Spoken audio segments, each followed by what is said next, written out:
Welcome back, everybody. We're diving into a topic that never gets old, hope and abundance.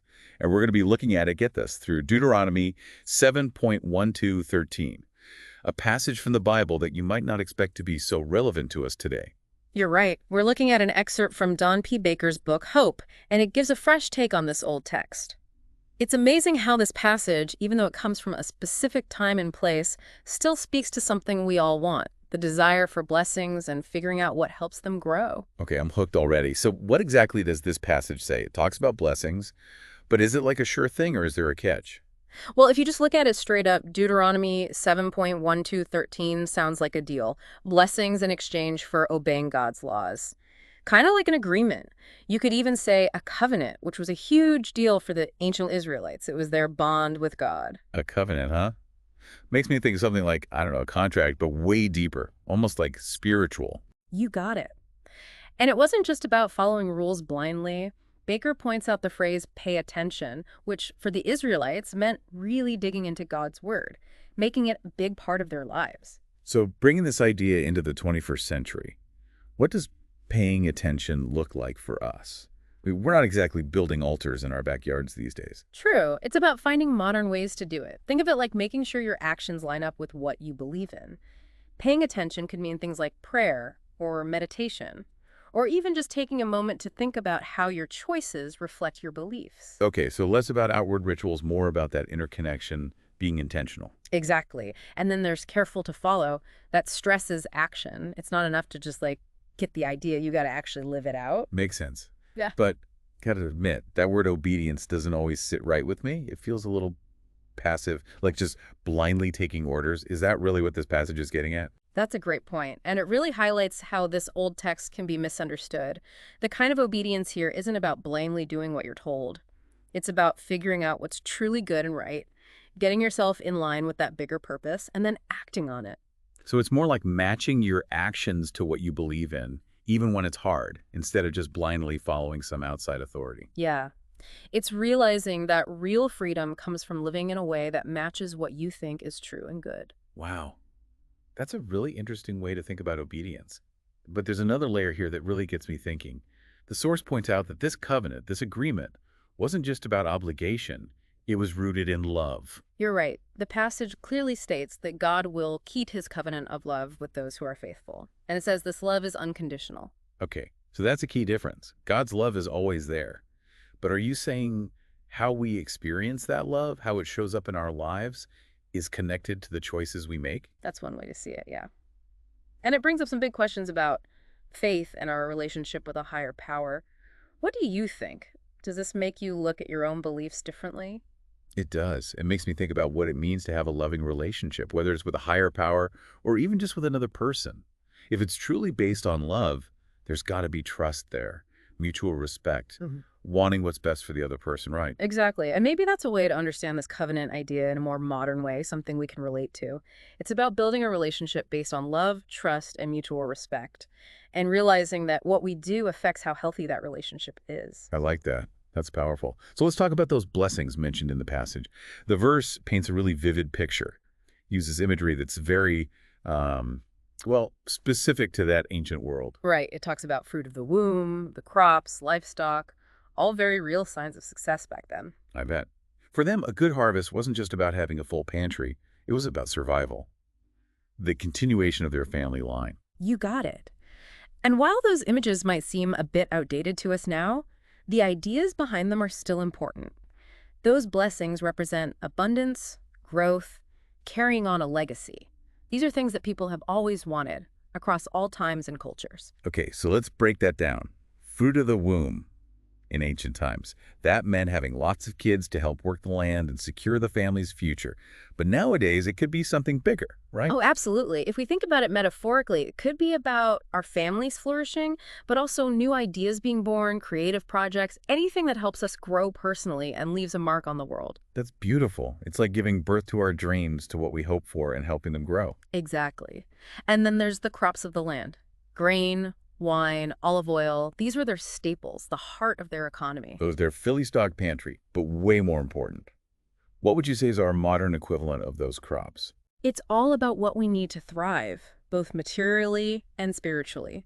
This could mean being financially secure, but also having skills, knowledge, relationships, all the things that make for a good life. So it's not just about money. It's about having resources hmm inside and out that let us live a full and meaningful life. Exactly. It's about cultivating a feeling of abundance in every part of our lives, realizing that true prosperity is about way more than just stuff. Wow, this is really making me rethink what abundance even means. Hmm. This passage has so many layers that I never even thought about before. But there's one more thing we haven't talked about yet, the Promised Land. For the Israelites, that was an actual place, a land full of milk and honey, right? Yeah, it was their ultimate destination, a symbol of security and plenty after wandering in the desert for years. But for us today, it's got to be more of a metaphor, wouldn't you say? Definitely. So what's the Promised Land in a modern sense? What does that even mean to you? To me, it's about that state of being we're all striving for, whether we know it or not. It's about reaching a place of peace inside, feeling like we're living out our purpose, feeling deeply fulfilled and connected to something bigger than ourselves. I like that. It's like a vision of our best selves, living in harmony with ourselves and the world. But how do we get there? What are the actual steps we can take to create our own promised land amidst all the busyness and chaos of modern life? Well, that's where all the principles we've been talking about come in. Remember paying attention. It's about making conscious choices, making sure they match up with our values and the vision we have for our lives. So it's about being deliberate, about making daily choices that bring us closer to that promised land, instead of getting lost in the routines and obligations that can just sweep us away. Exactly. It's about taking control of our journey, trusting that we have what it takes inside, and the guidance to create the life we want. This has given me a lot to think about. Mm. So we've covered obedience, blessings, the covenant idea, and the promised land. But how do we actually put these concepts into practice? What are some concrete things we can do to cultivate those blessings and move towards our own promised land? Great questions. And they take us to some key takeaways from this passage. We'll explore those in the next part of our deep dive, so stick around. One of the things that really strikes me about this passage is how specific those blessings were to the Israelites' lives. Like we were talking about fruit of the womb, crops of the land, and livestock. These were such concrete, everyday things for them. Yeah, it's like their version of a success checklist. Mm. But how do we take those ancient ideas and make them relevant to us today? I feel like there's a deeper meaning there that we need to uncover. Absolutely. It's about getting those principles behind the blessings and finding how they apply now. Take fruit of the womb. Back then, having lots of kids meant more hands to work the land, making sure the family survived and thrived. But now, with our families and values changing so much, it takes on a whole new meaning. True. Family looks so different now compared to them. So what would you say is the modern version of that blessing? What does being fruitful mean in the 21st century? Well, it could still mean having a family that's doing well, of course. But it can also be way more than that. Think about the things people struggle with nowadays. Infertility, adoption, or even finding purpose and happiness outside of the traditional family. Fruit of the womb could represent overcoming those things, finding ways to connect with others and feel like you belong no matter what your situation is. I really like that. It's about broadening our definition of family and recognizing all the different forms it can take. It's also about finding ways to support and nurture those connections, whether they're biological, chosen, or even based on shared values and goals. Exactly. It's about recognizing that feeling of fruitfulness, of things growing and expanding, can happen in so many areas of our lives. So, moving on to those crops of the land. It's amazing to think how much those harvests meant to them surviving. It wasn't just about a full pantry, it was about financial stability, having what they needed to keep their community going. Right. Grain, wine, olive oil, these were like their essentials, their bread and butter. But now, crops mean something different. What do we need to do well in the world today? Well, being financially secure is definitely part of it, but it's got to be more than that, right? There are so many other crops that are important for our well-being. You're right. What about all the knowledge and skills we gain through education and experience? Those are like essential crops that help us deal with the complexities of modern life, to find work we enjoy, and to contribute to society. And what about our relationships? Those are like the crops that feed our souls, giving us love, support, a sense of belonging. They're the foundation of a truly happy life. Absolutely. Our relationships are some of the most valuable crops we can grow. And it's not just romantic ones, it's friendships, family ties, mentors, even the connections we make in our communities.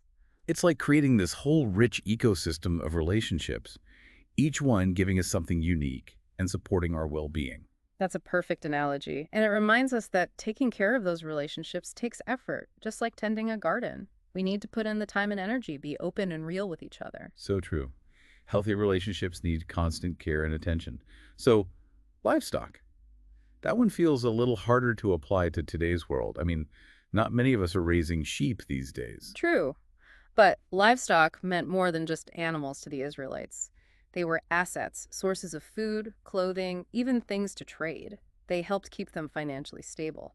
So thinking about today, what are the assets that make us feel secure and like we're doing okay? Well, I guess for some folks it might be their home, savings, investments, things that give them financial security. But it could also be things like having a close group of friends and family who've got your back, a job that gives you purpose and makes you feel good, or even a strong connection to your faith or your values that guide you through life. Exactly. It's about having those things that give us a sense of being grounded, of being resilient, knowing we've got something solid to stand on, even when life gets tough. So putting all those three blessings together, fruit of the womb, crops of the land, livestock, it's way more than just having a lot of money. It's about living a full life, a life of abundance. That's it. And that feeling of abundance isn't about having lots of stuff. It's about feeling grateful for what you do have, knowing you've got the resources and support to thrive, and recognizing how everything is connected. That's a great way to put it. It's about knowing deep down that we're not alone, we're part of something bigger, and we have the power to create a meaningful life. And that brings us back to the covenant, that special agreement between us and the divine. It's about trusting that there's a good force working in the universe, even when we can't see it, and aligning ourselves with that force through our thoughts, actions, and intentions. It's like we're partners with the universe in creating our reality, taking part in this big unfolding of life, realizing that our choices matter not just for us, but for the world around us. Exactly. It's a pretty profound and empowering way to look at things, wouldn't you say? Absolutely. So we've talked about the blessings, the covenant, the promised land, but what about obedience? How does that fit into all of this? We mentioned earlier that it's not about blindly submitting, but about matching up with our highest values. Can you say a little more about that? Absolutely. It's about realizing that true obedience is actually an act of self-love. It's about figuring out what's truly good and right for us, what nourishes our souls and aligns with our purpose, and then making choices that show that. So it's about listening to that inner voice, the one that guides us towards who we really are. Exactly. And sometimes that voice might take us down a path that's unexpected, difficult, maybe even goes against what everyone else is doing. But true obedience means trusting that inner compass and being brave enough to follow it, even when it's tough. That makes so much sense. It's about having the guts to be true to ourselves, even when it means going against the flow or challenging what everyone thinks is right. Exactly. And that kind of courage, that willingness to stand up for what you believe in, can change things for the better. It inspires change, new ideas, progress. Yeah. Think about all those people throughout history who dared to question things, who stood up for what they thought was right, even when everyone was against them. They're the ones who made things better for everyone else. Absolutely. Think about the people who fought to end slavery, the women who fought for the right to vote, the civil rights activists who demanded equality for everyone. These were people who listened to that voice of truth inside them and acted on it, even when it was risky or unpopular. They were like walking examples of what real obedience looks like, not just following rules, but living out their deepest values and their hopes for a better world. And their courage, their willingness to stand up for what they believed in, changed the course of history. It reminds us that we can all make a difference just by aligning our actions with our values and being brave enough to speak our truth. That's really powerful. It makes me wonder, how can we develop that kind of courage in our own lives? It's one thing to talk about living by your values, but when you're in the middle of everyday life, actually doing it can be pretty hard. You're right. It takes practice, being intentional, being willing to push ourselves out of our comfort zones. It's about being aware of our choices, the big ones and the small ones, and asking ourselves, does this reflect what I believe in? Does it get me closer to the person I want to be and the world I want to see? So it's those small everyday choices that really add up, like choosing to be kind instead of judging, to be brave instead of fearful, to be genuine instead of trying to fit in. Exactly. It's about building a life that shows who we truly are and having the courage to be ourselves in the world, even when it's hard. That's a great message. But what about when we mess up? What about those times we make choices we regret, when we feel like we've gotten off track? Does that mean we've failed at being obedient? That's such a good question. And it leads us to something really important in this whole conversation: grace. Grace. Tell me more. Grace is that unconditional love and acceptance we get both from ourselves and from something bigger, no matter what mistakes we make or how imperfect we are. It's realizing that we're all on a journey, that we're all learning and growing, and it's okay to stumble along the way. So it's not about being perfect, but about accepting that we're human and knowing we're loved even when we mess up. Exactly. And that grace, that unconditional love, lets us get back up when we fall, learn from our mistakes, and keep going with hope and determination. That's comforting. It takes off the pressure of having to be perfect Mm. and lets us approach this whole thing with a bit more curiosity, playfulness, maybe even a little humor. You got it. We're not meant to be perfect, we're meant to be human. And that means embracing all parts of ourselves, the good and bad, knowing we're loved and supported through it all. I like that. It takes obedience out of that strict rule-following box Hmm. and puts it in a more loving and understanding context. Exactly. It's about realizing that we're all perfectly imperfect, and that's okay. Actually, it's in those imperfections, those moments when we're vulnerable and growing, that our true selves really shine through. This conversation has really changed how I think about obedience and what it means to live a meaningful life. It's not about rules or perfection. It's about living by our values, accepting our flaws, and being brave enough to be ourselves in the world. I love that. And it's in that alignment, that authenticity, that we find true freedom. That's when we experience the joy, fulfillment, and abundance that come from living in harmony with our true selves. Makes me think about the promised land again, and how it's not just about getting to a specific place, but about the journey itself. That's such a key point. The promised land isn't some fixed point in time or space. It's a state of being that we create through our choices, our actions, and our willingness to accept all of who we are. It's about realizing that the journey itself is sacred. Every step we take, every challenge we overcome, every lesson we learn gets us closer to that feeling of wholeness and fulfillment. So it's not about waiting for some future moment when we finally arrive. It's about finding those moments of peace, joy, and connection along the way. Realizing that the promised land is something we build within ourselves moment by moment. Exactly. It's about embracing the journey, appreciating the now, and trusting that we're right where we're supposed to be, learning and growing and becoming the best versions of ourselves. This has been such an eye-opening conversation. I feel like we've just scratched the surface of this amazing and complex topic. What are some other key takeaways from this passage that you think would be good for our listeners to think about? That's a great question, and it leads perfectly into the next part of our deep dive, where we'll look at some practical ways to apply these concepts and how we can make them a part of our daily lives. So don't go anywhere. As we've been digging into these ideas of obedience and blessings and the promised land, I keep thinking about how much this ancient passage from Deuteronomy still applies to us today. It's like these basic truths about being human and wanting connection and meaning go beyond time and culture. I totally agree. I think that's one of the reasons these old texts still speak to people. They touch something deep inside us, that desire for something more, that need to connect to something bigger than ourselves. It's like they're giving us a map, not a literal one with directions, but more like a compass, pointing us toward a life with meaning and purpose. Great way to put it. It's not about blindly following rules or sticking to some strict belief system.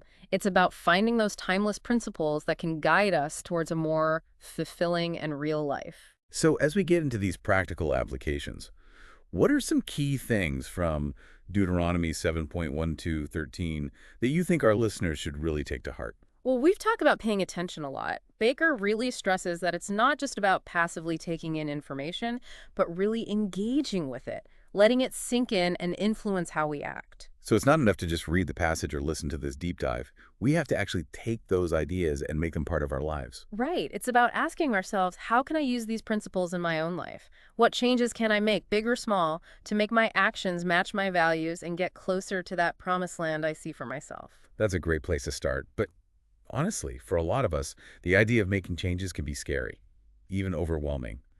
Where do we even begin? I think it's important to remember that real change doesn't happen overnight. It's a process, a journey of taking small steps consistently over time. It's about being patient with ourselves, being happy about our wins, and learning from when we stumble. So it's not about being perfect. It's about making progress. You got it. And I think one of the most powerful things we can do is practice gratitude. When we focus on what we're thankful for, it changes our whole perspective. It helps us appreciate the good things we already have, and it makes us more open to even more blessings coming our way. Gratitude really can change everything. Like when you stop and really take in something simple and beautiful, Hmm. a sunset, a good meal, a deep conversation with someone you care about, it just fills you up with joy. And the cool thing is, the more we practice gratitude, the more we develop that abundance mindset. It's like we start seeing the world differently, focusing on the good, the beautiful, and what's possible. And that change in how we see things can spread, not just in our own lives, but to the people around us. Mm.